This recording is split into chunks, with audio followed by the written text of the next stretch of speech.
Cinema കണ്ടു.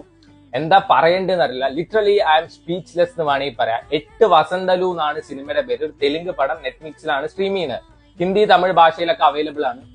Poetic gem എന്നൊക്കെ പറയാം. സച്ച് ആ ബ്യൂട്ടിഫുൾ ഫിലിം. ഈ അടുത്ത കാലത്തൊന്നും ഇത്രയും ബ്യൂട്ടിഫുൾ ആയിട്ടൊരു സിനിമ കണ്ടിട്ടില്ല.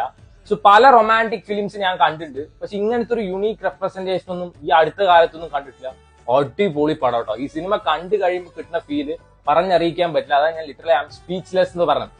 പോയറ്റിക് ജെം എന്ന് ഞാൻ പേഴ്സണലി വിളിക്കുന്ന ചില പടങ്ങളുണ്ട്. 96 Saptasagara Dachello side A B, super boys of Malegaon, അതേപോലെ ദിയ പറഞ്ഞിട്ടുള്ള പടം. ആ ഒരു ലിസ്റ്റിലോട്ടുള്ള ഒരു പുതിയ എൻട്രിയാണ് 8 Vasanthalu, which means 8 beautiful years. വൻ കിടു പടമാണ്.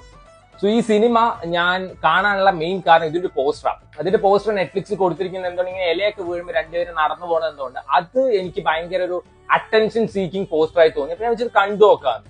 സോ ആദ്യം ടൈറ്റിൽ കാർഡൊക്കെ എഴുതി കാണിക്കുമ്പോൾ തന്നെ ഒരു മ്യൂസിക് വർക്ക് ഉണ്ട്.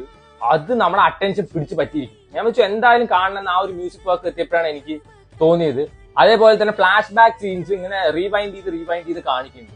ഞാൻ വെച്ചു കണ്ടു നോക്കാന്ന്. പിന്നെ പോകെ പോകെ ഈ മ്യൂസിക് ഈ സിനിമ മാക്സിമം എലവേറ്റ് ചെയ്യാണ്. ഈ സിനിമയുടെ സോൾ, ലൈഫ്, ബാക്ക് ബോൺ എന്നൊക്കെ പറയാനുള്ള ഈ മ്യൂസിക് വർക്കാ. അപ്പൊ എനിക്ക് പെട്ടെന്ന് ഒരാളുടെ മുഖം മനസ്സിൽ വന്നു. പിന്നെ ജസ്റ്റ് ഗൂഗിൾ ചെയ്ത് നോക്കി, ഇന്ന ആളാണ്. അങ്ങേര് തന്നെയാണ് ഹിസാം Abdul Wahab, a magician doing absolute magic എന്ന് പറയാം. വൻ കിടുവാണ്. എന്നാ മ്യൂസിക് വർക്ക് എന്നറിയോ? അതിൽ തന്നെ ചിത്ര ചേച്ചിയുടെ ഒരു പാട്ടുണ്ട് ഈ സിനിമയിൽ. അടിപൊളിയായിരുന്നു. ഇത് മ്യൂസിക് വർക്ക് ഗംഭീരം എന്ന് പറയാം. പല ഇമോഷണൽ സീൻസ് നമ്മളെ അത്രയും സങ്കടത്തിൽ കൊണ്ട് എത്തിക്കുന്ന ഈ മ്യൂസിക് വർക്ക് കാരണമാണ്. സോ ഇതിൽ കുറെ സീൻസ് ഉണ്ട്, ഇമോഷണൽ സീൻസ് ഉണ്ട്. അതേപോലെ തന്നെ നമ്മൾ ചില സീൻസ് കണ്ട ചിരിക്കും, ചില സീൻസ് കണ്ട കരയും.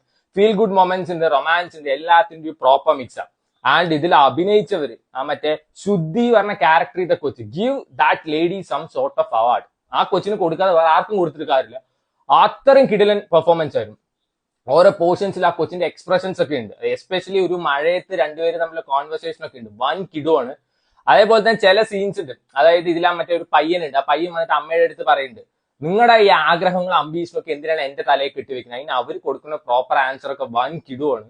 സോ പല കൊല്ലം എക്സ്പീരിയൻസ് ഉള്ള ആക്ടേഴ്സ് ചെയ്തപ്പോൾ ഇത്രയും നന്നാവുന്നുണ്ട്. അത്രയും കിടിലാണ്. ഇതിൽ അഭിനയിച്ച് ഈച്ച് ആൻഡ് എവരി വൺ അടിപൊളിയായിരുന്നു. ഫസ്റ്റ് ഹാഫ് ഒക്കെ വേണമെങ്കിൽ ഒരു നദി ഒഴുകി പോണ പോലെ എന്ന് വേണമെങ്കിൽ പറയാം. സോ 2013 ഊട്ടിയാണ് ആദ്യം കാണിക്കുന്നത്. അവിടുന്നാണ് 8 ബ്യൂട്ടിഫുൾ ഇയേഴ്സ് പറയുന്ന സാധനം തുടങ്ങുന്നത്. സോ ഇതിൽ ബ്രേക്കപ്പ് ഉണ്ട്, റൊമാൻസ് ഉണ്ട്, ഇമോഷണൽ സീൻസ് ഉണ്ട്, എല്ലാം ഉണ്ട്. സോ ഇതിൽ ശുദ്ധി പറഞ്ഞ ക്യാരക്ടർ ചെയ്ത കൊച്ചിന് 17 ഇയേഴ്സ് ഓൾഡ് ആയിട്ടാണ് ആ സമയത്ത് കാണിക്കുന്നത്. ആളൊരു റൈറ്റർ ആണ്. അതേപോലെ തന്നെ മാർഷൽ ആർട്സ് പഠിക്കുന്നുണ്ട്.